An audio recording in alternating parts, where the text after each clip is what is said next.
Welcome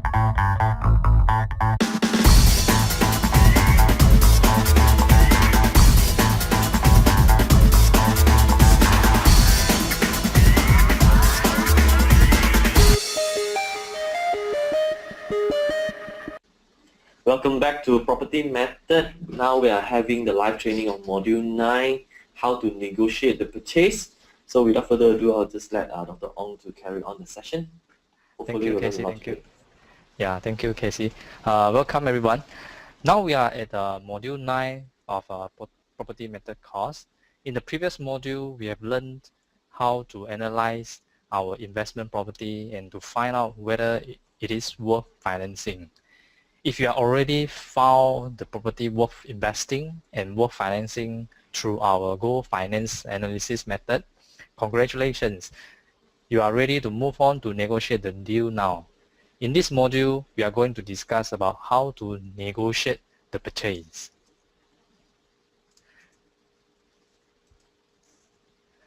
Purchasing real estate is an unique experience. Even the experience. Even the most experienced investors like to haggle or negotiate the price. Just like how ladies like to go shopping and like to bargain in the market. Before entering into a formal offer to purchase the property we have selected, we need to understand what will probably happen when we start to negotiate and what we need to prepare in order to get what we want. Here is what we will show you in this module. How to prepare ourselves for the negotiation, how and when should we make the offer, what to do with the counter offer from the seller, the important clauses that protect us as a buyer in our agreement, and we also will show you checklists before signing a sales and purchase agreement, and checklists before closing or before completion, and also what to do after we close the deal. So to prepare ourselves before we discuss entering into a formal offer to purchase the property we have selected, we need to understand what will probably happen to our thinking at this point. Assuming we are a typical first-time real estate investor, we will probably have a tendency to reach for the panic button. This is a normal reaction. The fear of venturing into a real estate investment without prior experience of how financially rewarding it will be is very common to us. This fear may be comparable to flying a plane for the first time or making our first speech in front of a large group of audience. It is a natural reaction, but don't let it stop us from making the decision to purchase. What we have to do is just to prepare ourselves, and then we can continue with our so-called acquisition process to acquire our very first investment property.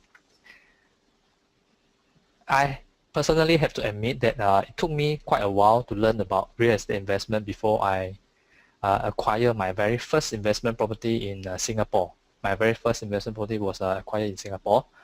I still can remember when I was about to purchase the property, I almost ran away from the deal. Even I had done extensive analysis on the property. I overcame the fear and did not push the panic button eventually. Now the financial reward from that property is more than 3 times of my initial expectation. Our years of experience in real estate investment and numerous real examples tell us that when we find a property that we feel is right for us, just buy it. The first one will be the most difficult, of course. Once we see our investment capital grow in a real estate investment, we will be a passionate investor from then on. So now is the time to take that step forward. We have now reached the point where we have decided that a real estate investment is right for us. We have found the property we want to purchase, analyze it thoroughly, and try various forms of financing to see how we can benefit the most from the investment. If we have done everything we should do to this point, we should have established our investment goals, and we know exactly how much capital we plan to invest. Now we are ready to buy the property that fits our needs. So where do we go from here? Assuming this is our first purchase, consider using a knowledgeable, experienced investment real estate professionals like an experienced real estate agent to assist us if possible. It is interesting to note that how some investors feel it is wise to negotiate the purchase of investment real estate without a professional help, even though they are probably about to spend the largest sum of money in their entire life, and yet they will call a mechanic friend just to look at the used car to make sure it is a good deal for them before they buy the car. It's quite irony. Okay. And the first step in negotiating a purchase of a real estate is to determine exactly how much we are willing to pay for the property and under what terms we want to buy. There are outside factors that enter into a possible modification of our purchase criteria, of course. So now let's look at the topic of the price first before we go into the terms of purchase. First of all, we must get a feel of the market before we can establish and we can prepare ourselves in terms of price before we negotiate a purchase. When we are in a seller's market where prime or good investments are difficult to find and buyers, those are our competitors, they are plentiful in the market, we may have to revise our minimum standards for purchasing. So what do we do if we are in a seller's market when we are ready to buy? Suppose we finish this course and go out to find an investment property, but we are in a seller's market and the selection is limited with potential buyers all around us and competing with us for the very few available good properties. Here you may want to study Module 6, how to locate investment property again. It was deliberately created to guide you through a seller's market situation. It was assumed that we will have to search extensively to find an investment that was right for us. So by following Module 6, it will give ourselves more choices and options in order to have a better ground and when we negotiate with sellers. If we find ourselves in a buyer's market, that's the other type of market compared to a seller's market, where there are more properties available than immediate buyers for them. Our choice of investment property should be plentiful and our selection should be an easy one. However, we must emphasize again that we must be realistic in our requests. Regardless of market situation, be it seller market or buyer's market, we may end up with a little lower than our expectation. But do not lose sight of two facts when we come to so-called the selection of property. We have chosen this particular property, for example, as our first priority investment, and we know that it was better than any other we have been able to find.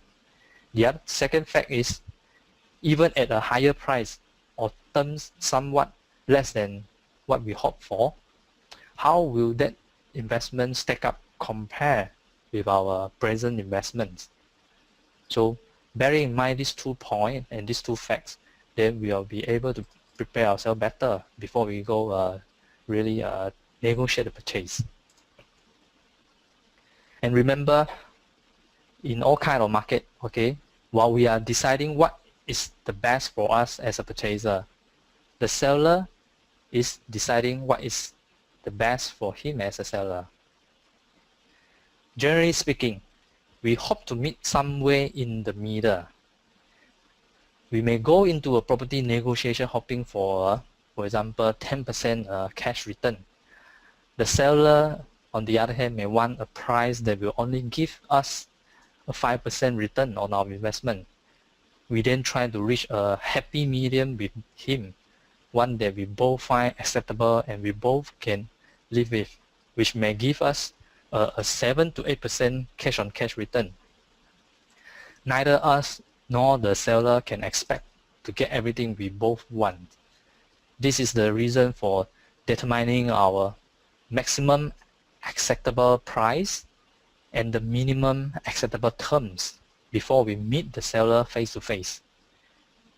If it does not get within reasonable range of these terms, don't ever give in and buy anywhere. We may be sorry later if we just give in to the seller to get the property that we want. Give ourselves and the sellers some time to rethink the terms and the offer. And always remember, negotiation is just about a game of patience. There's one thing to take note here before we make any offer. Never ever make a verbal offer to a seller. Why? You don't expect to walk up to the owner of a property and say, hey, I want to buy your property, but 250,000 is too high to me. I will just give you 230,000. Do you know what he will say in return? Or do you think him or even his property agent will entertain us if we say so to them? So we will not repeat it here. We cannot buy a new car without signing a contract and making a deposit. So do not expect to purchase a property, which this day is count by hundreds thousands of ringgit, without any written offer and deposit money. And what is the difference between the verbal and written offer? Suppose we were the seller of a property and someone we did not know told us he will give us 230,000 for our property, which we were asking for 250,000. What will our reaction be? Think about it. He's asking us to reduce our price by 20,000, and if we agree, he may or may not purchase the property. We do not know he has because he has not obligated himself to anything at this point. Even if he agrees to purchase, we have no idea as the terms that he wants. Maybe he's just trying to buy the property with only a 5,000 or 10,000 down payment. Assuming we do not come to any contract or agreement with this buyer and our property is still on the market, we can be certain that every potential buyers will shortly know that the price is now 230,000 instead of our initial asking price of 250,000. The next potential buyer will probably offer to us 220,000. So a formal letter of offer, or sometimes we call it a letter of intent, is an important document or written offer that protects both buyer and seller. And it also shows the sincerity of the buyer. Normally, a professional real estate agent will have a standard form of this offer letter or letter of intent for their buyers to fill up. While we as a buyer, we need to have our own lawyer to draft a sales and purchase agreement for us. We can always check with this agent before we finalize the so-called our offer, in order to change the standard terms of the offer if you want, just so-called make the modification on the offer letter, even if it comes in the standard form. So what you mean is whenever you want to make an offer to buy, it's not advisable to just ask for a discount at the start. Just we need to Yes. produce the document, the letter of offer, Yes. and also the Yes. check probably, so let them consider it, and if they're okay, they will sign it, right? Something like that. Yes, it will be better even if we already have a price in mind, then we just put on the offer through a letter offer to the buyer. It will, like I said, it will show the sincerity of us as a buyer, and also the seller will think that okay, this is a really serious Real. buyer. Yeah, yeah, he will be interested to negotiate further in when go into a detailed terms or even to come to the price. So the proper way to actually start negotiating a purchase is to prepare a formal written offer to purchase. Spell out all of the terms and conditions under which we want to buy the property, we want to acquire the property. Equally important is that the executed letter offer will be accompanied by an earnest money deposit check, preferably in the amount of maybe 1 to, most of the time it will be 1%, but sometimes it can be up to 5% of the offering price from the buyer. When the price is a sizable one, is a big one, and we do not want to tie up even 2% of the price as an earnest, okay, we can offer actually a small amount to the seller first, say for example 1,000 ringgit, with the condition that the balance of the 2% earnest money due within a few days or maybe even a week time after the offer is accepted by the seller on the terms agreeable to us. Later we will give you a list of clauses that you may want to include them in your offer letter in order to protect yourself as a buyer. Now let's continue to see how we should start a negotiation first before we finalize a price in our letter of offer. How much should we offer first? It is quite common to assume that any seller has pushed up his asking price to allow for negotiating with a prospective buyer. It is also common for a buyer to make an offer below the price he's willing to pay. With this basic unwritten law in mind, okay, we need to decide how much we should offer in the first place. Never offer full price unless the property is such a good deal that it is well worth what the seller is asking for, and we have been told by him that he will not negotiate on the price. On the other hand, an unrealistically low offer may not be taken seriously by the seller. Unless the seller is highly motivated to sell, he will probably be insulted by an obvious attempt to steal his property, and we may not want, we may not get a counter offer at all. So when this happens, we will have a difficult time getting the seller to reconsider another more reasonable offer from us, and our time, both our time and seller's time will be wasted.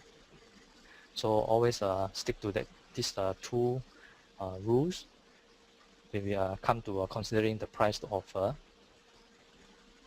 So what should we offer? Assuming the property is priced fairly close to fair market value, try 5 to 10% less than the listed price or the asking price by the seller. Our offer should be such that the final price we will accept is halfway between the listed price and our offer. For example, assume that we are willing to pay 240,000 for a condominium, which are being offered for 250,000 by the seller. Our offer will be 230,000, or about 8% below the listed price. Keep it in mind that this is just a rough rule of thumb. In different circumstances may lead to a even lower offer. We can only offer much lower price when we know for sure that the seller is highly motivated. He must sell to avoid financial disaster. The property is a distress or problematic one, or the seller is asking a price which is far above the current market price in the area. In any event, make an offer and be prepared to negotiate with the seller. That is half the fun of buying real estate. We may even end up paying less than what we expected, but we wouldn't know unless we try to offer first. Okay, now when should we offer? If we are the one that negotiating our purchase, don't rush. Okay, some negotiations take hours or days or even months.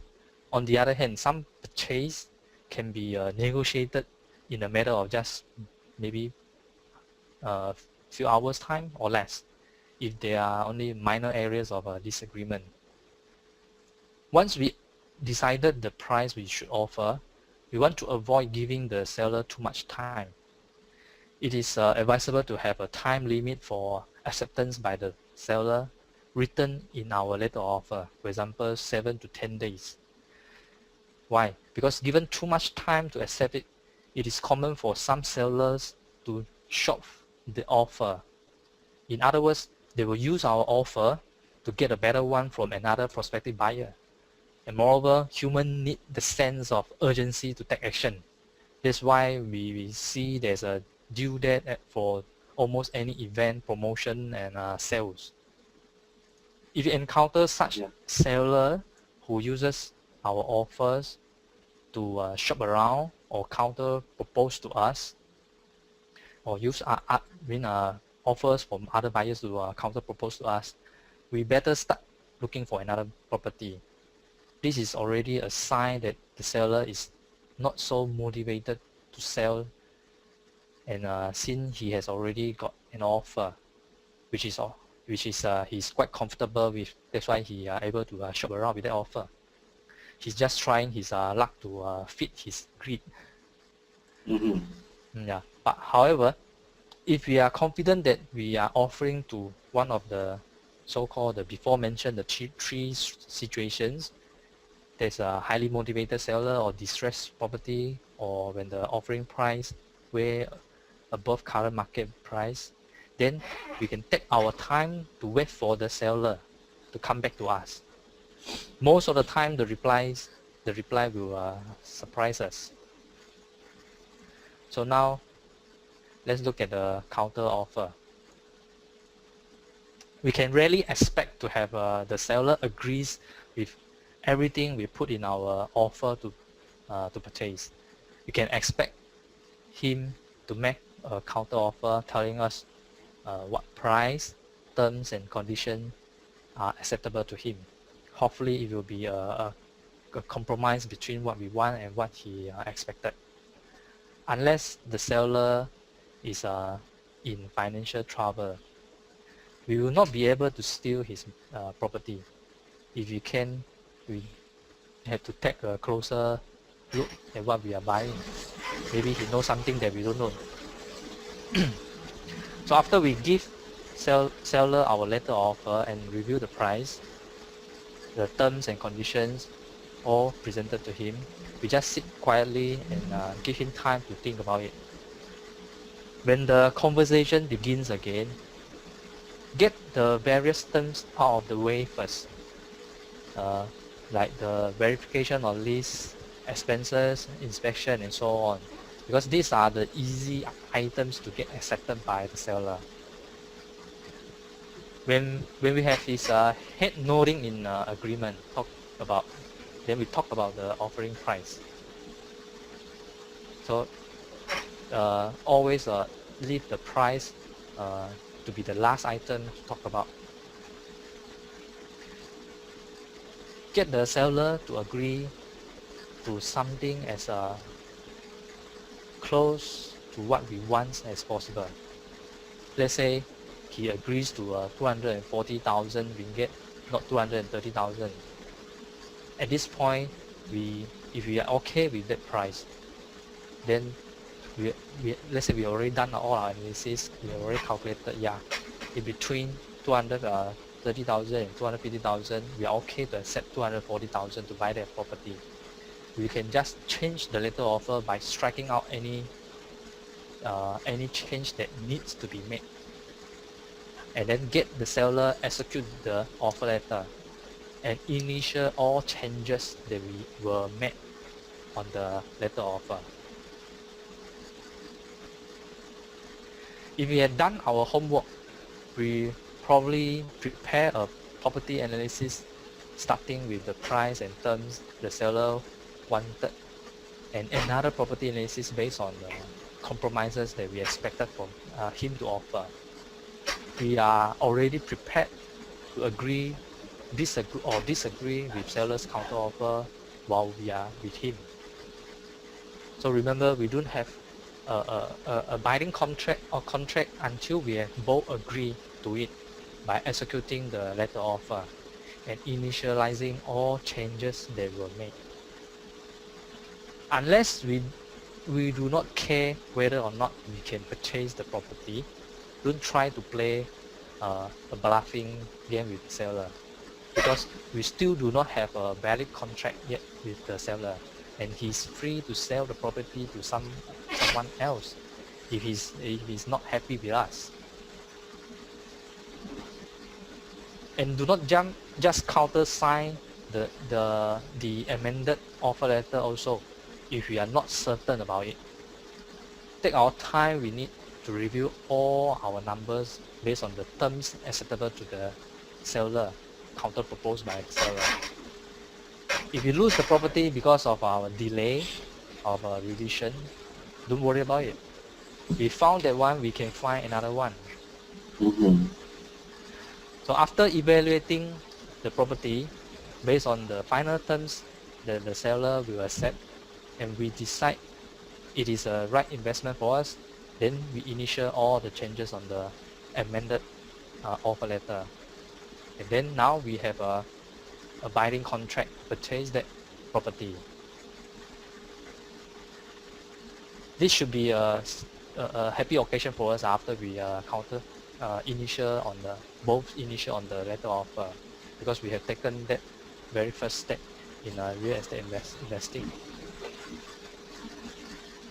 Okay, as mentioned earlier, besides the offer price, certain terms are important to protect buyers' interest. These terms can be written as contract clauses in both offer letter and also the sales and purchase agreement. These clauses cover like due diligence inspection, income and expenses verification, check on the lease if there's existing lease or existing tenancies with the property, and other inspection. We can put these clauses in both offer letter and sales and purchase agreement, but it will be better if we can get an agreement from the seller to allow us to perform all these checks and verifications even before we sign the sales and purchase agreement. Normally an offer letter will give buyers at least 1 month time before signing the sales and purchase agreement. This time frame should be enough for buyer to cover most of the critical aspects. Now let's go into the details of every individual aspect of these terms. For inspection clause, okay, the sales and purchase agreement always has a clause allowing the purchaser to inspect and examine the property before the closing or before the completion. The clause should allow buyer to verify the property is to make sure the property is in the same basic condition as agreed before signing the agreement. So normally there is one inspection done before signing the sales and purchase agreement and another one before completion.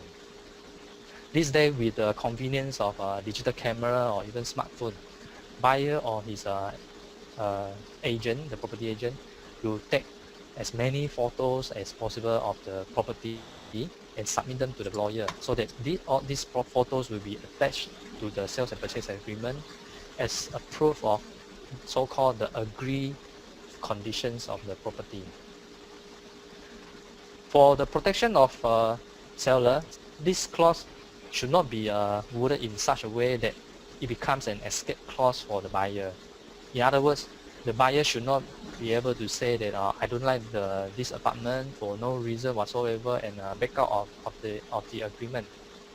So this is the reason for the sentence or the clause say that the properties is in basic and tenantable good conditions as already agreed, and then as a proof of the so-called agreed conditions refer to the photos taken by the agents before signing the S&P.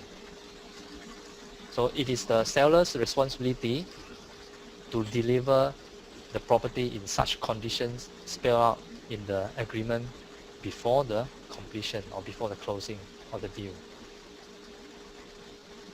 Okay, the second aspect, income and expense verification. A clause offering the buyer or his accountant the right to examine the operational books of the property, if there's such a so-called document, should be included in the offer letter.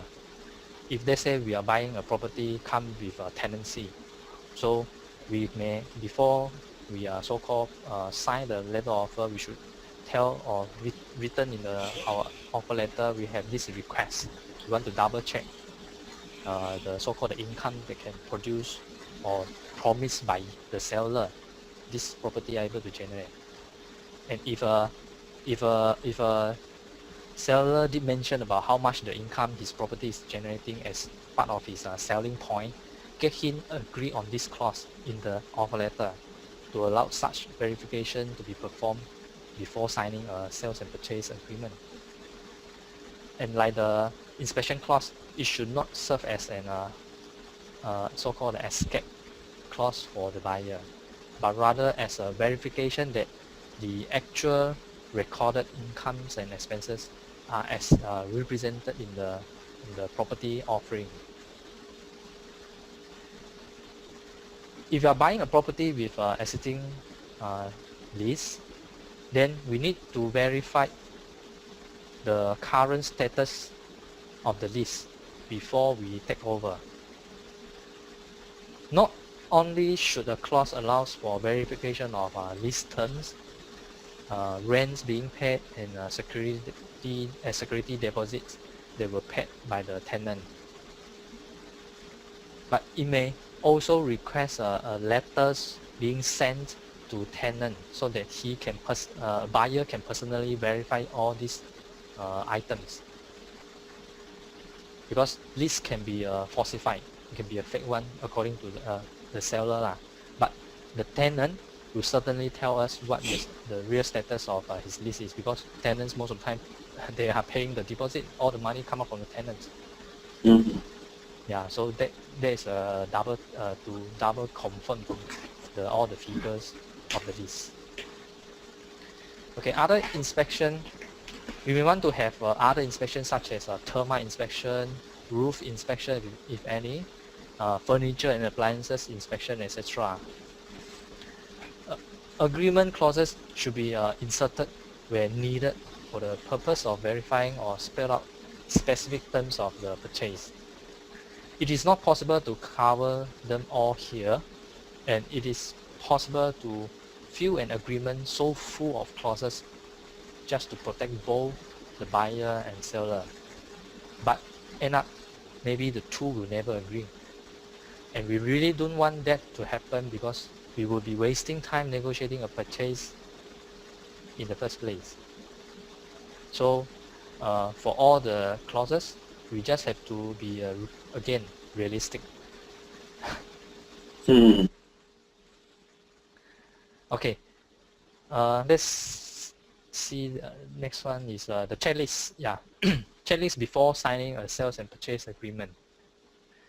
Other than the terms we have just discussed, there are several things that we need to check before we sign the sales and purchase agreement with the seller.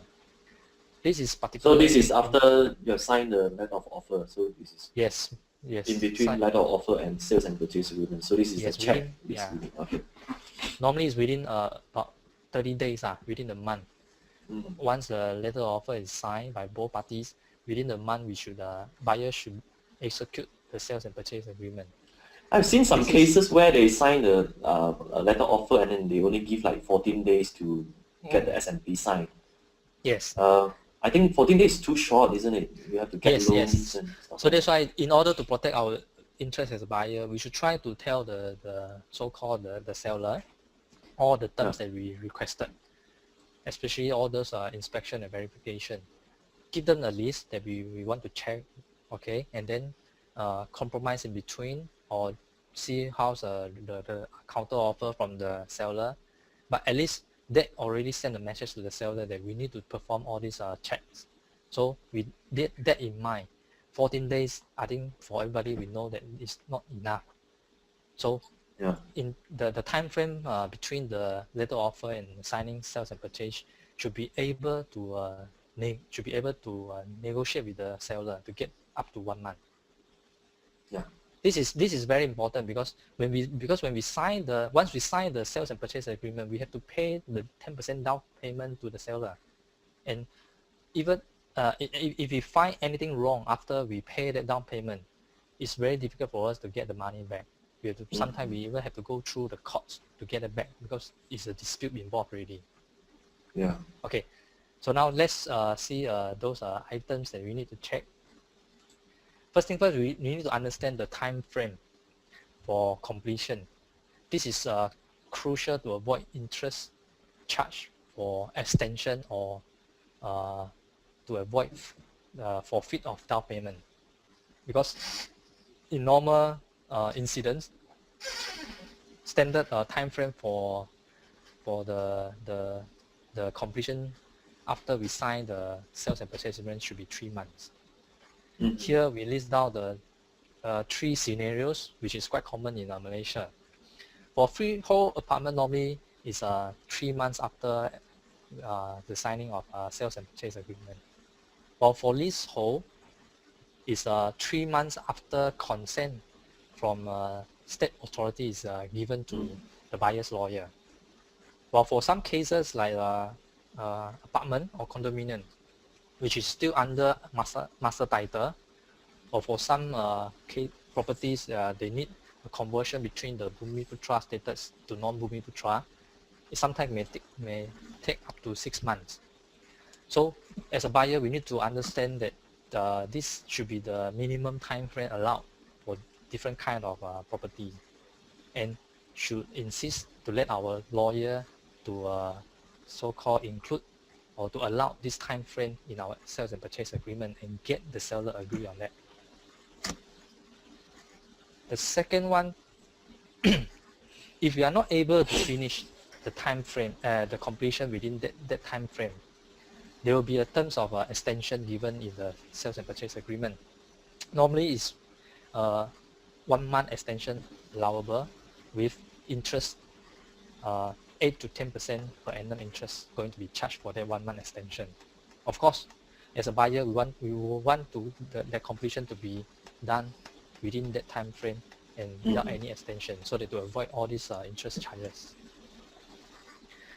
And before we sign the sales and purchase agreement, we should start to apply for loans already.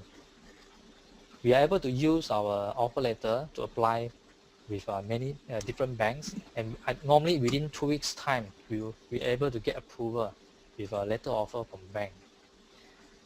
So at that point of time, we should check with our lawyer also, is it able for the buyer to use back the same lawyer to prepare the loan agreement, if possible, in order to save time. Because some lawyer, while they are doing the sales SMP, the sale and purchase agreement, they may be one of the panel lawyer of the bank that we apply the loan.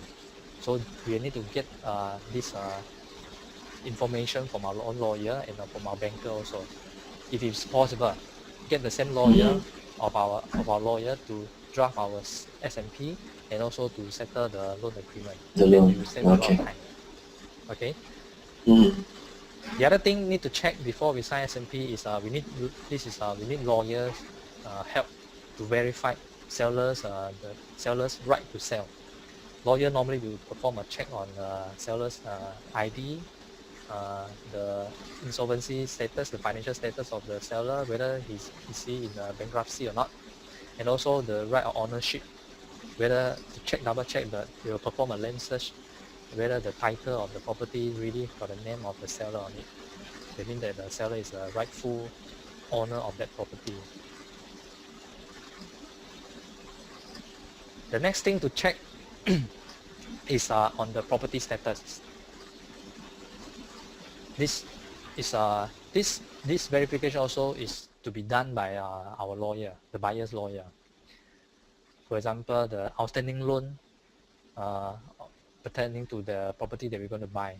The lawyer has to make sure to check with the banker if the property is still so-called charged by the seller's bank, to make sure that the purchase price is enough to redeem the outstanding loan. Because if the purchase price is not enough to redeem the outstanding loan of the seller owed to bank now, later on the seller need to top it up, the balance and difference between the purchase price and the outstanding loan. Otherwise, the bank will not allow the property to be discharged. And to check the property status also is to check if the property is not in foreclosure and is not repossessed by the bank. So when the lawyer check the financial status of the seller with the seller's bank, they will be able to get these two information. This is to make sure that there's no any hiccup in between the 3 months time frame of before the completion. If other properties such as furniture, appliances are included in the purchase, a complete inventory list needs to be prepared jointly between buyer and seller. And copies of this inventory list should be executed by both buyer and the seller and attached to the sales and purchase agreement also. Then, okay, other than that, of course, the inspection that agreed by the seller should be done ASAP, as soon as possible before the signing of a sales and purchase agreement. But some verification may take longer time. So that's why normally in the sales and purchase agreement also allow this kind of inspection. So that means the inspection can be so-called can be done within the 3 months time after signing the sales and purchase agreement. But as a buyer, we want to protect our interest. It will be better for us if we are able to finish all the inspection and verification before we sign the sales and purchase agreement, so that to make sure that the 10% down payment that we pay upon when we sign the sales and SMP is safe, is secure. And the last thing before we sign the agreement is we have to furnish our attorney, our lawyer, with all details of the purchase he requests, like offer letter, the seller's lawyer contact, the inventory list, photos of the property, or and other documents. This is to facilitate the lawyer to prepare and to get all the documents ready before we execute the agreement. So now let's look at after we sign the sales and purchase agreement, what the seller hands over to us at the point of time of the completion. That means that assuming that there's nothing happened between the 3 months time frame, lawyer did his job, and here is a checklist of the items buyer or buyer's lawyer should obtain from the seller at the point of time of completion or the closing. First one is the executed deed, the title deed to the property. Make sure all the names are all being transferred. Second, the original list signed over to the buyer if you were buying a property come with a tenancy. Third one is a property insurance policy. Then of course the keys and service contracts, for example aircon and other services. which already signed for that to maintain the property. Mm-hmm. Names and phone numbers of service people being used, such as aircon, plumber, and electrician, and so on. And also building plans and survey that the seller may have. The last one is the letters prepared by the seller to address to the tenant.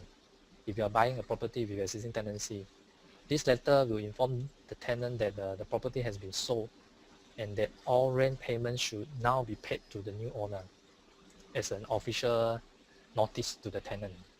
Mm-hmm. So what do we do after the closing, after the completion as a buyer? There are a few things that we want to do shortly after completion of a purchase. First, if you are buying a property with existing tenants, we would like to visit our property personally to meet the tenant and introduce ourselves as the new owner. If we have not done it before the completion, and the letter that the seller has sent to the tenant prior to the completion, informing them that we have the new buyer have already bought the property, should have already introduced us as a new owner. If our property has no tenant at the time of closing, then we should have informed our real estate agent about our intention to rent it out before the completion. So after the completion, we can invite the agent to come take a look of the property, take the picture so that they can get more material such as video for the marketing purposes. So in the next module, we will discuss in more details about the preparation and the ways to find a good tenant for our property after we acquire a investment property, a rental property. The third things that we should do after the completion is if our property requires renovation or furnishing job to be done before we look for new tenants, then we should call our contractors to come and discuss how we want them to do the job. Ask for a few more quotations from different contractors so that we can compare and choose the best one to us. So, and remember to give a reasonable deadline to the job, as we want to minimize the downtime of our investment. We want to get the investment up to the market as soon as possible. Then we have to rework our property analysis, rekey all the new input, new numbers based on the actual final figures taken from the completion, and review the performance of the investment after taking all the actual costs into consideration. So run that our Go Finance analysis again to confirm again, okay, our investment is still within, for example, renovation is still within the budget. Our loan, how will our loan so-called give us a promising return, or then the cash flow, the existing tenancy or the new tenancy that we're going to sign, still able to give the promising cash flow as per our analysis before we decided to buy this property. Number 5, change the utility meters to our name, like water, electric, or even sometimes gas meters need to be changed over to our name. And we could have done this just prior to the completion by making our deposit and giving the utility company like TNB change over that. If we didn't do that, then we should do it right after the closing. Then change the services to our name, for example, those aircon, gardening, if any, and etc., to have all the services to maintain the property change over to our name. Number 7, update management. If we are buying a condominium or apartment, we have to maybe go down to the management office of the property, update them by informing them that we are the new owner of the property. Normally, the management office will need a copy of a sales and purchase agreement or the contact number of our attorney or our lawyer, so that they can verify our particulars and also our ownership. So remember to when we go to this management office, remember to obtain a copy of house rules from the office. Most of the time, every apartment, every condominium, the management office will release a house rule booklet. It is important as an owner to know what rules and regulation our tenant who stay inside there should follow when he stay in that property. Then the last one, get to know our property. Get thoroughly familiar with our property. Spend some time walking around and check, make sure everything is okay. If our purchase was a shopping center or office building or industrial building, then we may want to spend some time at the complex to learn more about that the surrounding of our building. Learn as much as we can about the investment.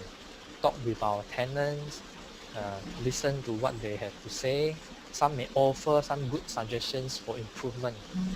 Point out some minor problems that should be corrected.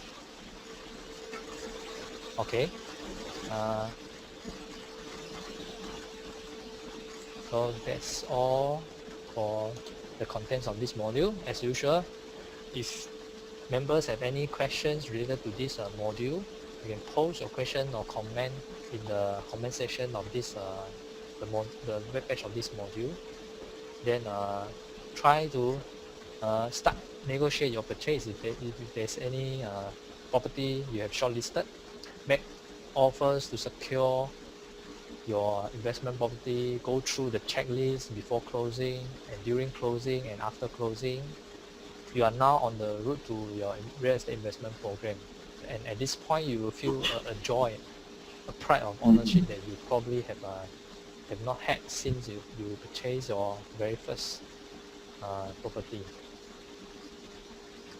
It will be a good feeling to know that you are on the way to secure your financial future. You have taken that first step, and that is the most difficult one to take, the very first step. The next step that we need to take right away is to start to manage our property once we acquire that. And this will be covered in the next module. So that's all for today. Casey? Thank you, Dr. Ong. Thank you, Dr. Ong.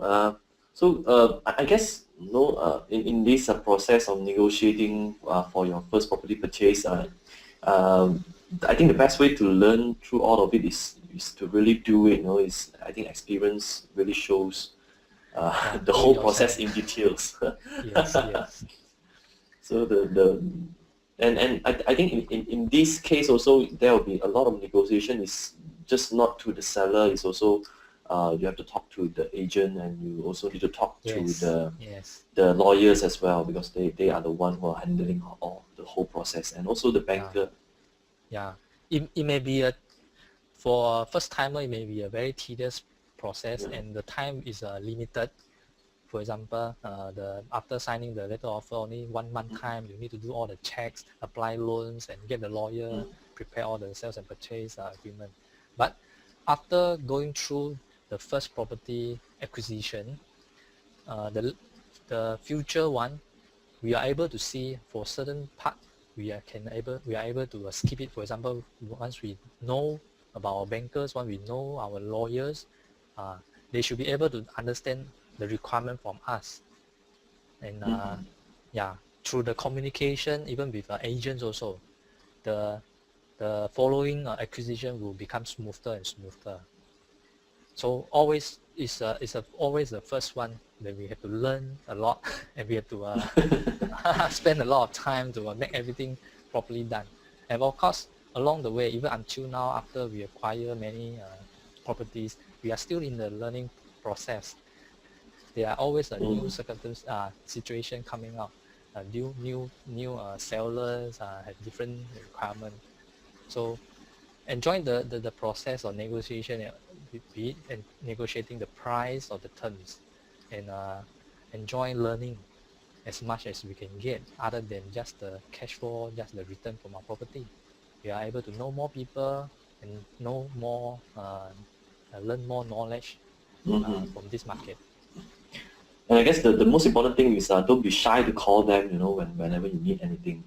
Just call those professionals, they are able to help you because you are the client. Yeah. So I guess this is it for this module, and we will schedule the next one probably next week. And thanks for attending, everybody. So have a good Thanks, day. everybody. Thank you, everyone. Thanks. Bye bye. Bye.